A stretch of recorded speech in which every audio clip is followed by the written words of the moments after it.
গত বুধবার মধ্যরাতে যাদবপুর বিশ্ববিদ্যালয়ের ক্যাম্পাসে বহিরাগতদের তাণ্ডব চলেছিল। সেই ঘটনার সিসিটিভি ফুটেজ এবার প্রকাশ্যে এলো, যেখানে দেখা যাচ্ছে যে একদল বহিরাগত তারা কিভাবে ক্যাম্পাসের ভেতরে ঢুকে পড়ছেন এবং তারপর সেখানে একদিকে পোস্টার ছেঁড়া হচ্ছে, গ্রাফিতি মুছে ফেলা হচ্ছে, তাণ্ডব চালানো হচ্ছে অবাধে।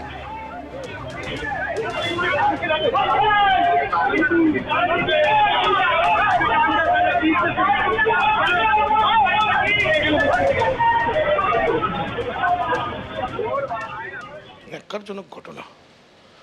স্টুডেন্টের মধ্যে রাজনীতি থাকবে, কিন্তু সেই রাজনীতি এই পর্যায়ে নেবে, এই পর্যায়ে চলে যাবে, এই রূপ নেবে।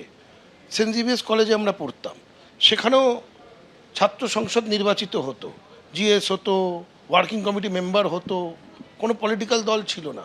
সে নির্বাচনের সময় নির্বাচনকে কেন্দ্র করে বহু রাজনীতি হতো। কঠোরতম পদক্ষেপ নেওয়া উচিত কর্তৃপক্ষের, যাতে এরকম ঘটনা কেউ ঘটাবার কথা ভাবতেও না পারে।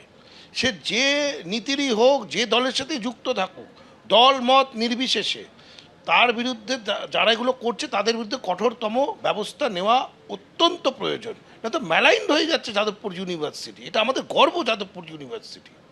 যাদবপুর ইউনিভার্সিটির প্রতীক, সেটা যাদবপুর ইউনিভার্সিটির আইডেন্টিটি, সেটাকে উপরে ফেলে দিচ্ছে। এটা হয়, এই ঘটনা সমর্থনযোগ্য নয়। যারা করছে তারা রাজনীতি করছে না তারা লুম্পেনগিরি করছে, কোনটা? যাদবপুর কোনো নতুন ঘটনা নয়।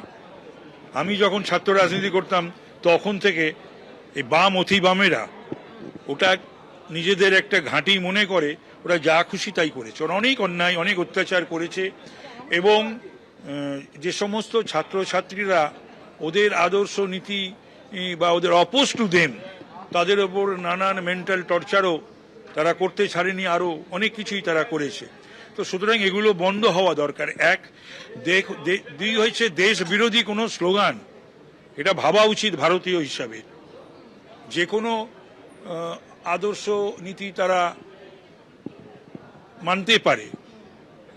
তারা বিজেপি বিরোধিতা করতে গিয়ে, মোদিজির বিরোধিতা করতে গিয়ে তারা যেন দেশের বিরোধিতা, দেশমাতৃকার বিরোধিতা না করে। সর্বরই নয় সেই দিন বলেছে, পরশু দিনকে। তো এর আগে যত তাণ্ডব হয়েছে যাদবপুর বিশ্ববিদ্যালয়, সেই তাণ্ডবগুলোর সবকটার তদন্ত হোক, এটারও হোক। এবিপি আনন্দ, এগিয়ে থাকে, এগিয়ে রাখে।